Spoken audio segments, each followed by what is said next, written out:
చంద్రబాబు గారికి రాబోయే కాలంలో చలికాలం కాబట్టి ఆయనకి వణుకొస్తుందని ఎప్పటి నుంచినే కంబళి కప్పుకుని కూర్చుంటారు రాధాకృష్ణ గారు. ఆయనకి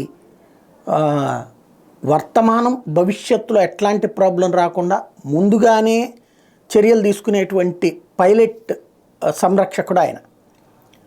ఆ మధ్యన జ్యోతిలో ఒకసారి గుర్తుకు తెచ్చుకుంటే విజయ్ కుమార్ అని ఒక ఐఏఎస్ మీదన పెద్ద స్టోరీ రాసుకొచ్చారు. ఏమని, జగన్ మళ్ళీ ఇంకొక మనిషిని దింపుతున్నాడు, ఇది ఒక ఐఏఎస్ జగన్ కోసం జారబోతున్నాడు, ప్రతిపక్షాలను విమర్శిస్తున్నాడు అంటూ కథలు రాసుకొచ్చారు.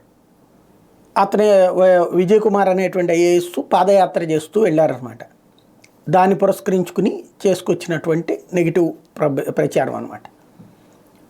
తీరా చూస్తే ఆయన హైలైట్ కూడా వైసీపీ వాళ్ళు హైలైట్ చేయాలి. ఒకవేళ వైసీపీ వాళ్ళు అతన్ని ప్రొజెక్ట్ చేయదలుచుకుంటే వైసీపీ సాక్షిలోనన్నా హైలైట్ చేసేవాళ్ళు. సాక్షి ఎక్కడా టచ్ చేయాలి. కానీ జ్యోతి మాత్రం అతి ముందు జాగ్రత్తగా అతను ఎప్పుడైనా రేపు పొద్దున దళిత సామాజిక వర్గం నుంచి వ్యక్తి కాబట్టి రేపు పొద్దున జగన్ పక్షాన్ని చేరిపోయి దళితులు అంటే జగన్ పక్షాన్ని ఉంటారని వీళ్ళు ఫిక్స్ అయిపోయారు, చంద్రబాబు పక్షాన్ని రారనేటువంటి. అందుకోసం అని చెప్పేసి చేర్చి ఆయనతో కలిపేసేసి కథలు రాసేశారు. ఇప్పుడు సీన్ కట్ చేస్తే నిన్ననే ఆయన ఒక పార్టీ పెట్టారు, లిబరేషన్ కాంగ్రెస్ అని. విజయ్ కుమార్ గారు గుంటూరులో భారీ సభ జరిగింది. ఇవాళ వార్త రాసేవాడే కరువు. పాపం ఓ పార్టీ పెట్టిన ఇప్పుడు ప్రవీణ్ కుమార్ గారు పెట్టారు, అక్కడ నడుస్తున్నది కదా. తర్వాత బీఎస్పీలో చేరారు, ఇప్పుడు ఈయన ఒక పార్టీ పెట్టుకున్నారు.